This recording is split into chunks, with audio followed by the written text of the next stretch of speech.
2017 সালের আগে যারা বোর্ডে ছিলেন অথবা যাদের মধ্যে ইসলামী আদর্শ রয়েছে এমন যোগ্য ব্যক্তিদের দিয়ে ইসলামী ব্যাংকের বোর্ড পুনর্গঠন করার দাবি জানিয়েছেন গ্রাহকরা। রাজধানীর মতিঝিলে হোটেল পূর্বানীতে শরিয়া ভিত্তিক ইসলামী ব্যাংকিং ব্যবস্থা অবৈধ প্রভাব থেকে রক্ষার লক্ষ্যে আয়োজিত গ্রাহক সমাবেশে একথা বলেন তারা। দেশের ব্যবসায়ী নেতারাও ইসলামী ব্যাংকের নতুন বোর্ড পুনর্গঠনে আগের পরিচালকদের সম্পৃক্ত করার আহ্বান জানান।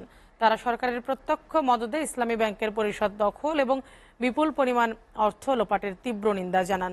ব্যবসায়ী নেতারা ইসলামী ব্যাংক থেকে এস আলম গ্রুপে লুট করে নেওয়া অর্থ ফেরত আনা এবং দোষীদেরকে বিচারের আওতায় আনার জোর দাবি জানান।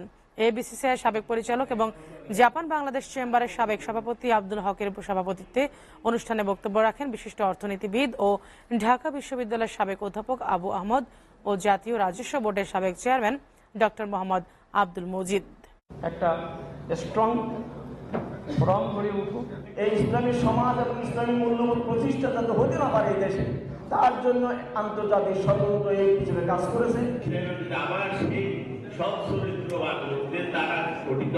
যে মানুষের দিনের পর দিন যুগের পর যুগ ইসলাম সুদী ব্যাংকের নেতৃত্ব দিছে, তার মতো একটা লোক ইসলামী ব্যাংক চলতে পারে না। ইসলামী ব্যাংক বাংলাদেশ লিমিটেডের সকলের গ্রহণযোগ্য সৎ নিষ্ঠাবান একজন ব্যক্তিকে চেয়ারম্যান করে বোর্ড পুনর্গঠন করা।